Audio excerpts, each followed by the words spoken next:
నేనేం దొంగతనం చేయలేదు సార్, అంతా ఈ ముసలాయనే చేశాడు. అయితే ఇది నీ చేతుల్లో ఎందుకుంది? అలా అడగండి. ఇతను ఇంతకు ముందు ఇటువంటి కిరికిరిలే చేశాడండి. కావాలంటే నాగలాపురం ఫోన్ చేసి నారాయణ బాబుని అడగండి. నాకేం తెలియదు సార్, నా మాట నమ్మండి. 205 వీడిద్దరిని కస్టడీలోకి తీసుకో. నన్నెందుకండి? ఈ నేరంతో నాకు సంబంధం లేని వాడిని, అమాయకుడిని, పైగా ముసలాన్ని. ఈ దొంగతనంలో నిజానిజాలు తేలేంత వరకు మీరిద్దరూ కస్టడీలో ఉండక తప్పదు. తీసుకెళ్ళు. సార్, ఈ విగ్రహం దొంగతనం వెనక ఉన్న అసలు దొంగలు ఎవరో నాకు ఇప్పుడే అర్థమవుతోంది. తాడేదో పాము ఏదో తెలుసుకోలేని స్థితిలో వాళ్ళకి సాయపడ్డాను. చేసిన పాపానికి ప్రాయశ్చిత్తంగా అసలు దొంగలు మీకు పట్టిస్తాను. నా మాట నమ్మండి సార్. ఓహోహోహో, దయచేయండి దయచేయండి. తమ రాకతో మా ఆఫీసు పావనం అయిపోయింది. కూర్చోండి. మర్యాదలు అనవసరం. ఈ డబ్బు తీసుకున్న నా ఫోటో నెగిటివ్ నాకు ఇచ్చేయి.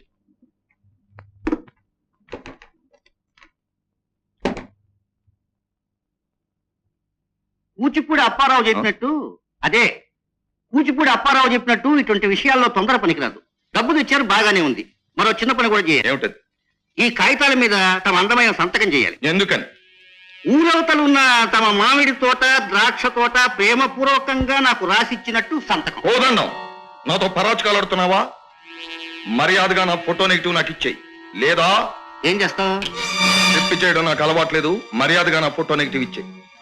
తమరు తమ రివాల్వారు నా తల వెంట్రుకను కూడా తెంపలేవు స్వామి. చూస్తావా? చెప్పినట్లు చేయకపోతే నిమ్మకాయ పిండట్టు పిండేయగలం. మర్యాదగా సంతకాలు చెయ్యి. నేను చెయ్యను. చెయ్యవు? చెయ్యను. చెయ్యవు? బాబు గారు, బాబు గారు. ఏమిటి బావా? మళ్ళీ బాబు గారు ఏది? ఎక్కడికో బయటికి వెళ్ళారు. ఎక్కడికి వెళ్ళారు? సాయంత్రం ఆయన కోదండం గారు ఘర్షణ పడ్డారు. రాత్రి సరిగ్గా 12 గంటలకు నువ్వు తప్పకుండా రావాలని మరీ చెప్పెళ్ళారు. బహుశా అక్కడికే వెళ్ళుంటారనుకుంటాను. నీకు కావలసిన ఫోటో నెగటివ్ నీ ముందు పెట్టాను. సంతకం పెట్టు. నేను ఈ బెదిరింపులకు లొంగను. నీ ప్రాణాల కంటే, నీ పరువు కంటే వెధవ మామిడి తోట, ద్రాక్ష తోట ఎక్కువటయ్యా. సంతకం పెట్టు. నీకు ఇచ్చిన టైంలో ఇక 5 సెకండ్లే ఉన్నాయి. 1 2 3 4 5.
లోకానికి తడిసి మా అమ్మని రెండో భార్యగా స్వీకరించలేకపోయానంటున్నారే.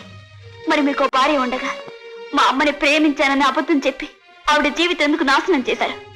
మీ స్వార్థానికి, మోసానికి మా అమ్మని బలి చేసి మీ దారి మీరు చూసుకున్నారు.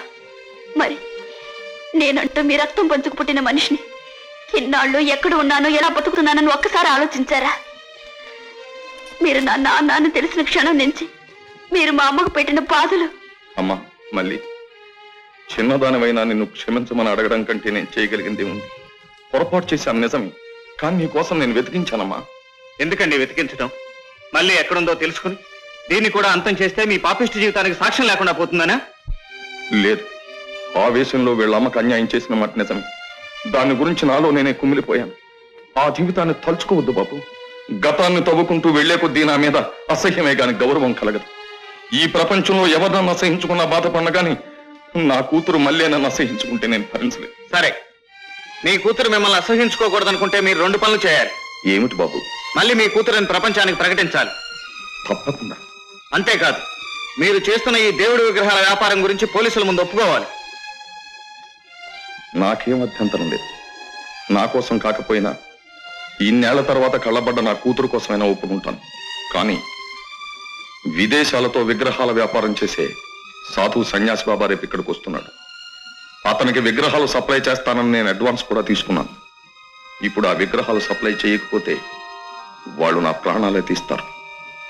నేను బ్రతికుండటం మీకు ఇష్టమైతే ఈ ఒక్కసారి నన్ను క్షమించండి.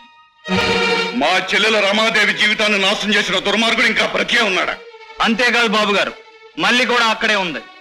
ఓహో, మల్లిని కూడా అక్కడికే రప్పించుకున్నాడు అనమాట. పిట్టను కాల్చినట్టు కాల్చి పారేస్తాను వాడు. ఏమండి ఏమండి తొందరపడకండి, కాస్త ఆలోచించండి. ఇప్పటికే ఆ రామసంగాడు ఆచూకీ తెలియక ఆలస్యమైంది. ఇక లాభం లేదు. పద. పదండి, నేను వస్తాను. పట్నంలో పెరిగి కూడా పల్లెటూళ్ళలో ఇంత ఆనందంగా ఉంటున్నారంటే నాకు చాలా ఆశ్చర్యంగా ఉంది. చంపా గారు, పెద్దబాబు గారి దగ్గరికి ఎవరో వచ్చి మీ మేనత్తను మోసం చేసిన మనిషి రామస్వామి ఇంకా బతిగా ఉన్నాడని చెబితే తుపాకు తీసుకెళ్ళాడు బాబు చంపేయడానికి. రామస్వామి గారా? ఆయన దేవుడు హైదరాబాద్ అంట బాబు. కొంపతీసి మా నాన్నగారు కాదు కదా? చూడండి సన్యాసి బాబు గారు, మీ దగ్గర అడ్వాన్స్ తీసుకున్నాను గనక మాట తప్పడం ఇష్టం లేక చాలా అవస్థపడి 4 విగ్రహాలు సంపాదించాను. ఈ బిజినెస్ కి ఇదే ఆఖరు రోజు. నా మిస్టర్ రామస్వామి, మీరు బిజినెస్ మానేస్తే మేము నష్టపోతాం. మీరేం దిగులు పడకండి. కూచిపూడి అప్పారావు చెప్పినట్టు ఈ దేశంలో నాలాంటి వాళ్ళు పావలాకి 4 దొరుకుతారు. నన్ను వదిలేండి. లాభాలు బాగానే వస్తున్నాయి కదా? లాభాల గురించి కాదు, వేరే కొన్ని కారణాల గురించి ఈ వ్యాపారం మానేస్తున్నాను. Okay.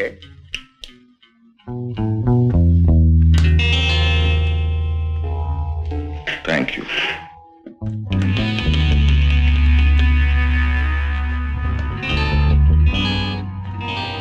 Well, thank you mister Ramaswamy.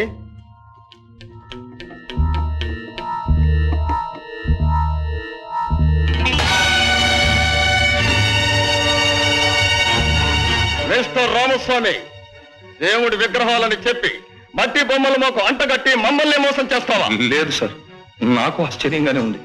నేను అసలు విగ్రహాలే పెట్టా. మిగతా విగ్రహాలని టెస్ట్ చేయండి.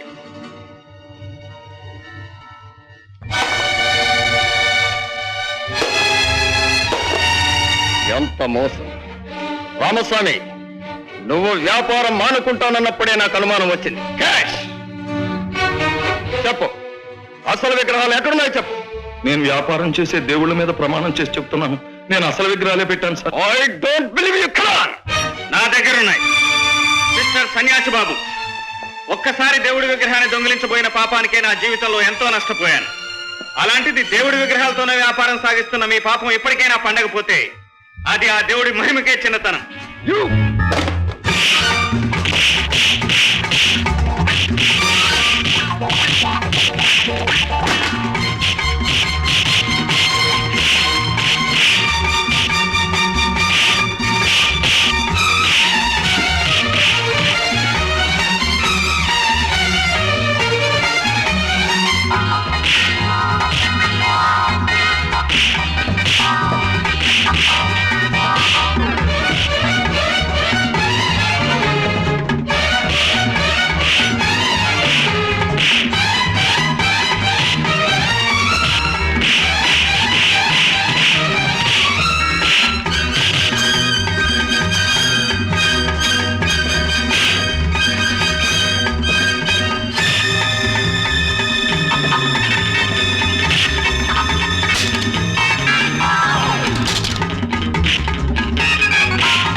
మిస్టర్ జనమంచి రామస్వామి,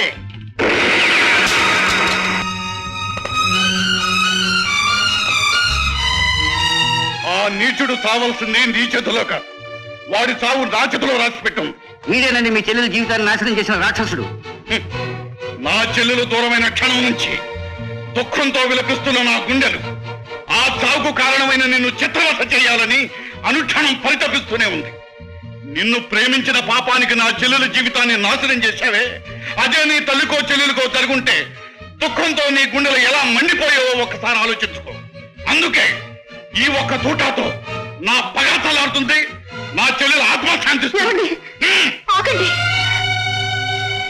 గతంలో చేసిన తప్పుకి మా నాన్నగారిని చంపి నాకు తండ్రి లేకుండా చేయకండి. దుర్మార్గంతో మా నాన్న మా అమ్మని చంపారు. ఆవేశంతో ఇప్పుడు మీరు మా నాన్న చంపుతున్నారు. మీ ఆవేశాలకి అక్రమాలకి బలైపోతున్నది నా జీవితం. మావయ్య, నీకు చేతులెత్తి దండం పెడతాను. మా నాన్నని వదిలే. నన్ను దిక్కులేని దాన్ని చెయ్యకు. మళ్ళీ నీ మాటలు నా మనసులో మార్చలేదు. మర్యాదగా అడుగుతా. ఏమండి, ఆయన చంపితే మీరు నేరస్తులు అవుతారు, కానీ చచ్చిపోయిన మీ చెల్లెలు తిరిగి వస్తుందా? అవును బాబు గారు, గతంలో చేసిన తప్పులకి రామస్వామి గారు ఎంతో పశ్చాత్తాపడుతున్నారు. ఆయన నేరస్తుడైతే శిక్షించడానికి చట్టం ఉంది, పోలీసులు ఉన్నారు. నేరస్తుడినైతే చట్టం శిక్షిస్తుంది, కానీ వీడు పాపాత్ముడు. వీడు చేసిన పాపాలకి నేనే ప్రాయశ్చిత్తం చేస్తాను. తొందరపడకండి. ఆయన ఎలాంటి వాడైనా ఒక మనిషిని చంపే హక్కు మరొక మనిషికి లేదు. మీరు ఎన్ని చెప్పినా సరే ఇవాళ వీడు నా చేతిలో చావక తప్పదు. మీరు అతను చంపడానికి వీల్లేదు. వీడెంత దుర్మార్గుడో మీకు తెలియదు ఇన్స్పెక్టర్. చేసిన దుర్మార్గాలు తెలిసి అరెస్ట్ చేస్తున్నాం. బంగారు, రామస్వామిని సన్యాసి బాబును మాకు అప్పచెప్పి మాతో సహకరించినందుకు నేను అభినందిస్తున్నాను. నా మాట నమ్మి నన్ను విడిచిపెట్టి నాకు ఈ అవకాశం కల్పించినందుకు నేనే మీకు కృతజ్ఞతలు చెప్పుకోవాలి ఇన్స్పెక్టర్ గారు. అతను ఎలా రండి. మీకు ఆ శ్రమ అక్కర్లేదు. నేనే జీపు దగ్గరకు వస్తున్నా. నేను భారీ ఎత్తున దుర్మార్గాలు చేసినంత కాలం నాకు సన్మానాలు చేశారు. రేపటి నుంచి మంచి మనిషిగా ఉండాలనుకున్నాను. కటకడా లొగ్గు తోసేస్తున్నారు. బాధపడకను పూర్ణ. అసలు నేను ఏనాడు జైలుకు పోవలసిన వాడిని ఈవేళ వెళ్తున్నాను. కూచిపూడి అప్పారావు చెప్పినట్టు ఎంత దుర్మార్గుడైనా జీవితంలో ఒక్క మంచి పనైనా చేస్తాడు. నాన్న, అందుకేరా మన మళ్ళీ నీ బంగారుకి పెళ్లి జరిపించు. ఈ పెళ్లి జరిపించు. నువ్వు ఎడవకమ్మా, ఎడవకు. రాక్షసుల్లాంటి ఈ నాన్నకు నువ్వు దూరం అవుతున్నా, దేవుళ్ళు అంటే బంగారుకు నువ్వు దగ్గర అవుతున్నావమ్మా. నువ్వు సుఖంగా ఉండాలి. బాబు గారు, ఉరి శిక్ష పడ్డ నేరస్తులు కూడా ఆఖరి కోరిక నెరవేరుస్తారట. నా ఆఖరి కోరిక ఏమిటో విన్నారు. మా మళ్ళీని బంగారుకి ఇచ్చి పెళ్లి చేయండి. వస్తాను. ఇన్స్పెక్టర్ గారు, ఈ కోదండాన్ని అంజని కూడా నాతో పాటు అరెస్ట్ చేస్తే ఇక నుంచి దేశంలో దేవుడి విగ్రహాలకు సేఫ్టీ ఉంటుంది. మేము ఎప్పుడో సిద్ధంగా ఉన్నాం. పదండి. పదం. పదండి.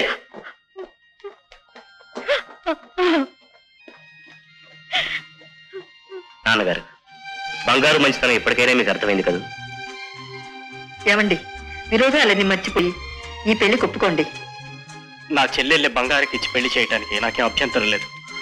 మీరు సరే అంటే సరే, మీ అందరికీ ఇష్టమైతే నేను మాత్రం ఎందుకు కాదనాలి? అలాగే కానివ్వండి. బంగారు, ఎలా రా. ఇప్పుడు నేను నీకేమైనా క్షమార్పణ చెప్పాలా? అక్కర్లేదు బాబు గారు, మీరు తిట్టకుండా ఉంటే నాకు అంతే సార్. ఎందుకు తిడతానయ్యా? నువ్వు మా మల్లికి కాబోయే భర్తవి, అంటే నా కొడుకుతో సమానం. ఇప్పుడు కావాల్సింది తిట్లు కాదు, పెళ్లి పాట. మాంగళ్య తంతునా మమ జీవన హేతునా